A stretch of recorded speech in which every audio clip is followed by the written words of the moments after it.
अनुराग की भावना जगाने के लिए मैं उन दोनों को भेजता हूं। यही ठीक है स्वामी।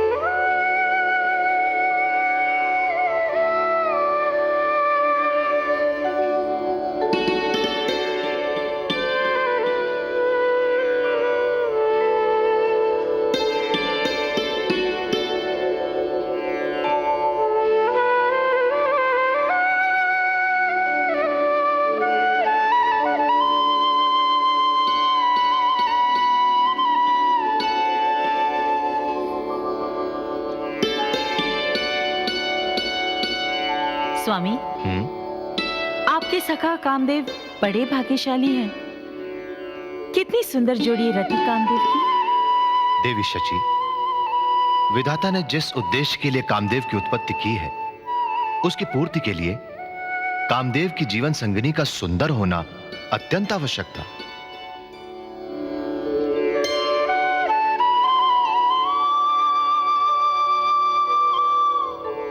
स्वामी, शिव ध्यान समाधि में माता सती उनकी आराधना में लीन है। क्या इनका ध्यान भंग करना उचित होगा? रति, देवराज इंद्र की आज्ञा से हम अपना कर्तव्य निभाने आए हैं। यह ना भूलो, शिव सती का अवतार सृष्टि रचना की प्रेरणा से ही हुआ है। हमें निर्भय होकर अपना कर्तव्य निभाना चाहिए। स्वामी, भगवान शिव की समाधि भंग करके देवी सती के प्रति उनके मन में अनुराग उत्पन्न करने की क्षमता क्या कामदेव में है? शची, कामदेव स्वयं अनुराग स्वरूप है। वो जहां भी जाएंगे वहां के वातावरण में अनुराग अपने आप छा जाएगा। हमारे उद्देश्य की पूर्ति के लिए वो पूर्ण समर्थ हैं। आओ लीलाएं आरंभ करें।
स्वामी, योगेश्वर भोलेनाथ पर तो रति कामदेव की लीलाओं का तनिक भी प्रभाव नहीं पड़ा है। निराश होने की कोई आवश्यकता नहीं है शची। हमें कामदेव की लीलाओं पर पूर्ण विश्वास है। वो पुनः प्रयत्न करेंगे।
ये क्या स्वामी?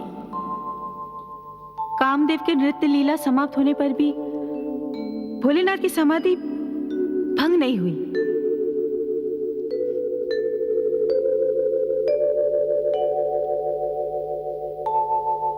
देवी सती भी उन्हीं की तरह ध्यान मग्न है। रति, हमारी लीलाओं का शिव सती पर कोई प्रभाव नहीं हुआ। हमारा प्रयत्न निष्फल हुआ तो अनर्थ हो जाएगा।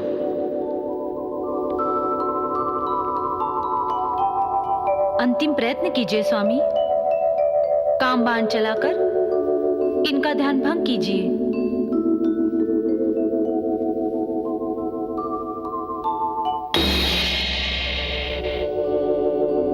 देखो शची, कामदेव अपने अंतिम प्रयास के लिए तत्पर है। यह पुष्प बाण कामदेव की अमोघ शक्ति है जो कभी निष्फल नहीं होती।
अब हमारा उद्देश्य पूर्ण हो गया स्वामी।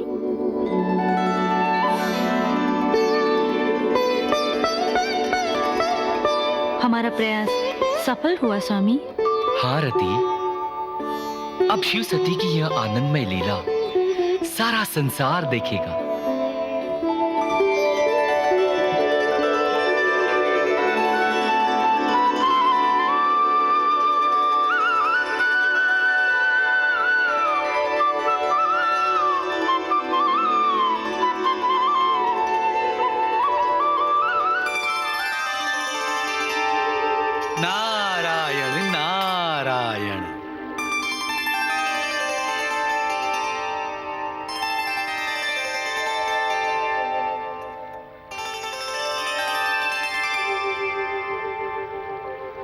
प्रणाम श्री हरि।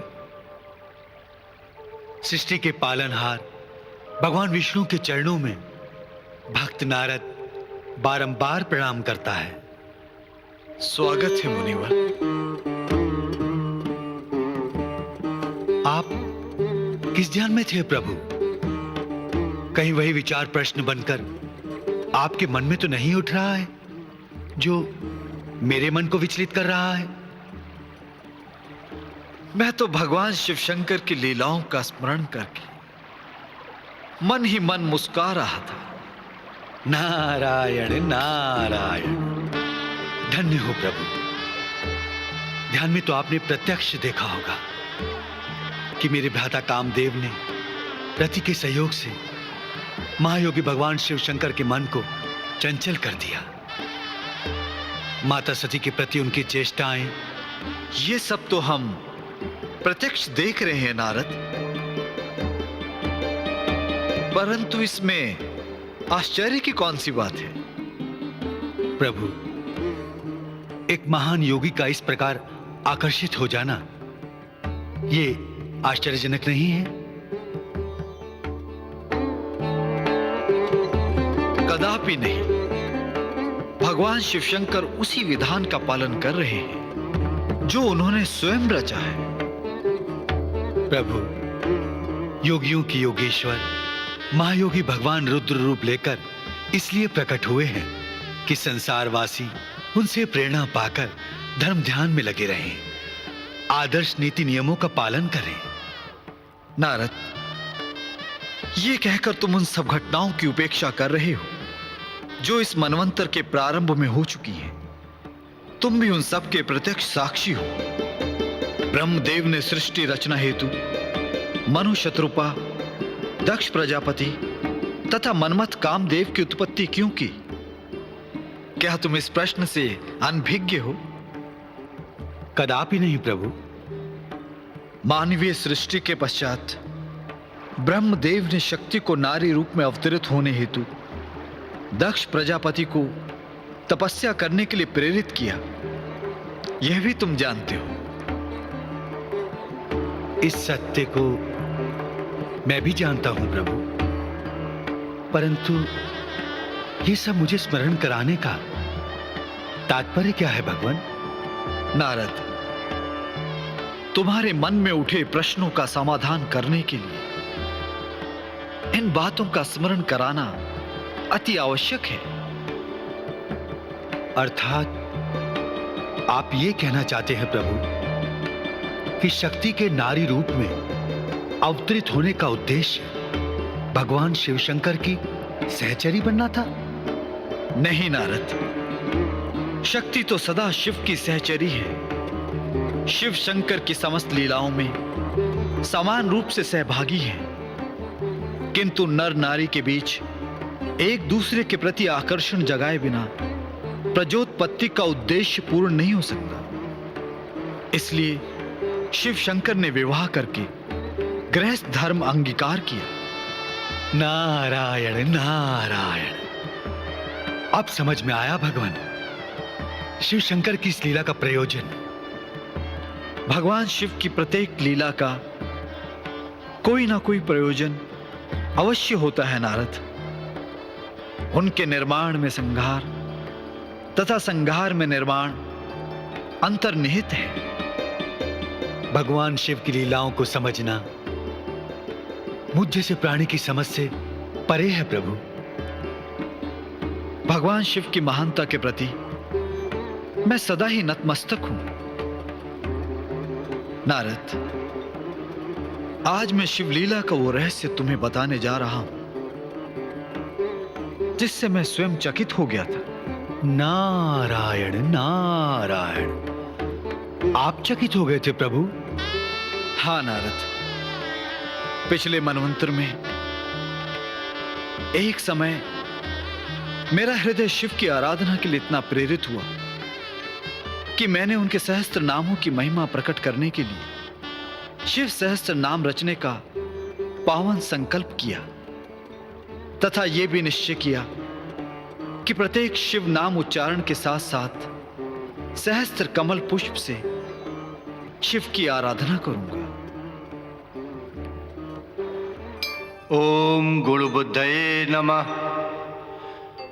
ओम आगमाय नमः।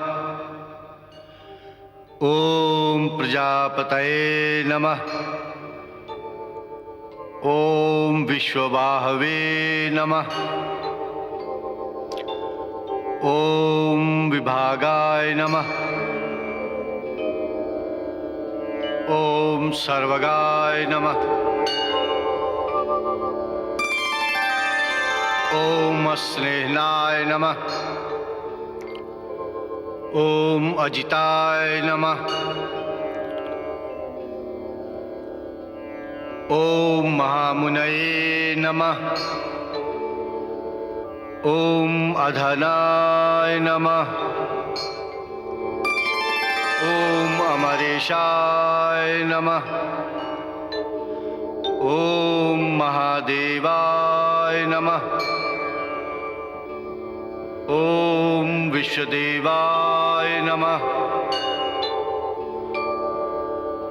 ओम महाहर्षाय नमः। ओम वैद्याय नमः। ओम विराजाय नमः। ओम नीरजाय नमः। ओम अमराय नमः। ओम ईड्याय नमः। ओम सिद्धार्थाय नमः। ओम सिद्धभूतार्थाय नमः। ओम अचिंतयाय नमः। ओम सत्यव्रताय नमः। ओम शुचये नमः। ओम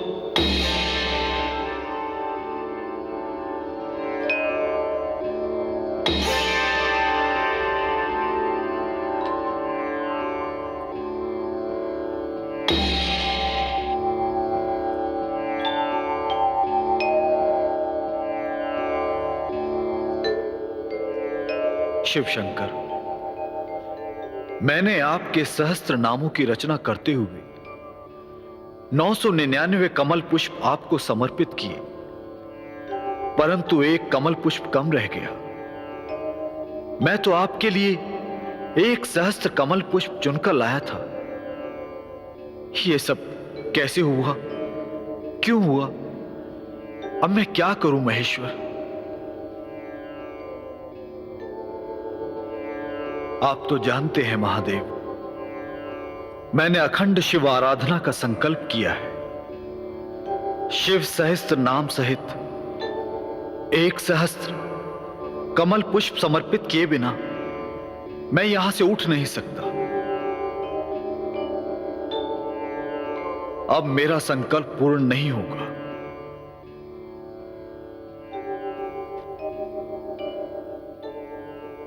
विष्णु, सब तुम्हें कमल नयन भी कहते हैं। अपना एक नेत्र निकालकर शिव शंकर को समर्पित करके अपना संकल्प पूर्ण करो।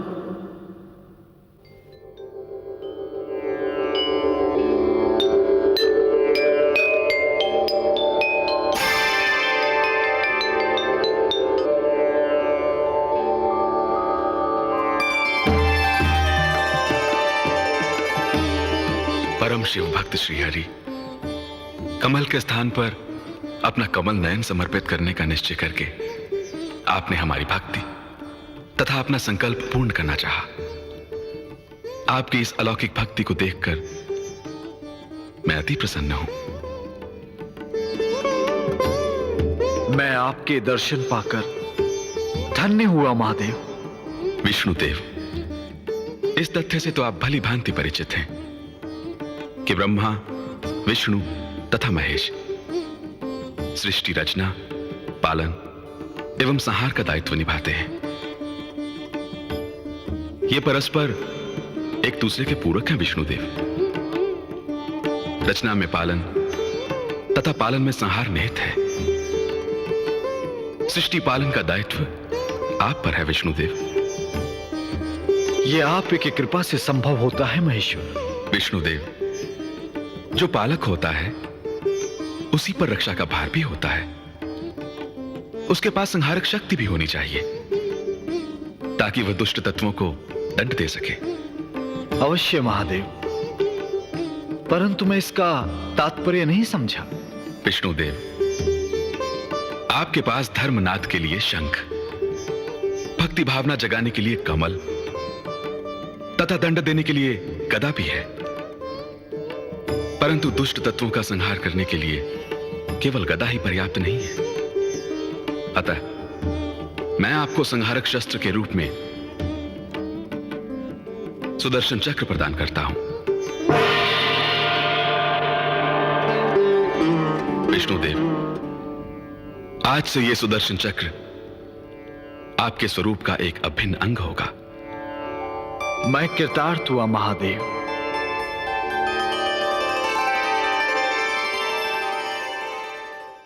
रामेश्वर सोमनाथ जय भीमा शंकर, महाकाल वैद्यनाथ जय केदारेश्वर।